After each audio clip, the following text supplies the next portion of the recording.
కడప నగరంలోని ముస్లిం సోదరులు మిలాదున్ నబి వేడుకలు సోమవారం ఘనంగా నిర్వహించారు.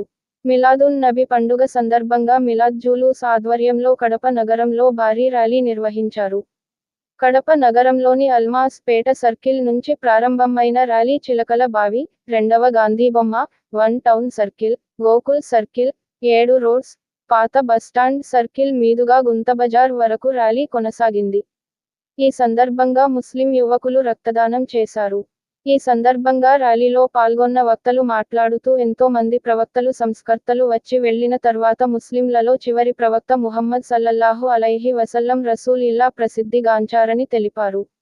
మహమ్మద్ ప్రవక్తను స్మరిస్తూ కొనసాగిన ర్యాలీలో ముఖ్య అతిథులుగా తెలుగుదేశం పార్టీ రాష్ట్ర ఉపాధ్యక్షులు విఎస్ అమీర్ బాబు, కాంగ్రెస్ పార్టీ రాష్ట్ర కార్యదర్శి పఠాన్ మహమ్మద్ అలీ, ముస్లిం మత పెద్దలు, ముస్లిం మైనార్టీలు నాయకులు, ఇమాములు, వివిధ రాజకీయ పార్టీల నాయకులు తదితరులు వేలాది సంఖ్యలో పాల్గొన్నారు.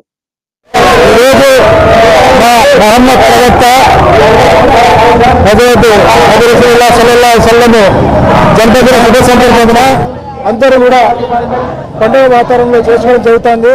గత 30 సంవత్సరాల నుంచి కూడా కడప నగరంలో వచ్చేసి ఒక జులుసు, ఒక ర్యాలీ ఆయన జన్మదిన శుభ సందర్భంగా కుల మతాల అతీతంగా అందరూ కూడా దీంట్లో పాల్గొని ఈ రసూలుల్లాహి సల్లల్లాహు అలైహి వసల్లం చూపించిన దారిలో నడుచుకుంటేనే మనమంతా కూడా ఘనంగా ఆయనకు గౌరవం కల్పించే విధంగా నడుచుకోవాల్సిన అవసరం ఉంది. ఆ రోజు ఆయన మొత్తం ప్రపంచానికి ఏ విధంగా ముందుకు సాగాల, గత 1400 సంవత్సరాల ముందు కాలంలోనే ఈ విధంగా నడుచుకోవాలా, ప్రపంచానికే ఒక దిక్సూచి మాదిరిగా ఆదర్శం మాదిరిగా నిలబడిన ఏకైక వ్యక్తి మా మహమ్మద్ నబీ రసూలుల్లాహి సల్లల్లాహు అలైహి వసల్లం. ఆయన ఆదర్శంగా తీసుకొని ఈరోజు ఆయన ఒకటే చెప్పారు, కేవలము నువ్వు నీ స్వార్థం విడనాడి నీ పొరుగు వాళ్ళనుగా గుర్తించు, కుల మతాల అతీతంగా ఎవరైనా కూడా పొరుగింటి వారిని, పేద ప్రజలను ప్రేమించు, వాళ్ళ కష్ట నష్టాల్లో వాళ్ళకు ఆదుకో అని చెప్పి ఆయన ఆ రోజే నేర్పించినాడు. అందరికీ ఆదర్శంగా నిలబడ్డాడు.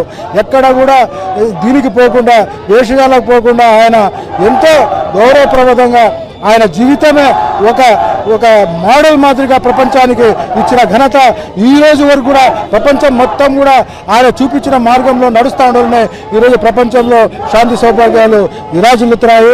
చాలా సంతోషము.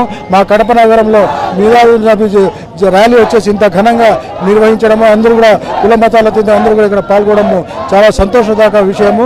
భవిష్యత్తులో కూడా ఇదే విధంగా అన్ని రంగాల్లో కూడా ముందుకు సాగాలని చెప్పి ఆ అల్లాను నేను వీళ్ళకందరూ కూడా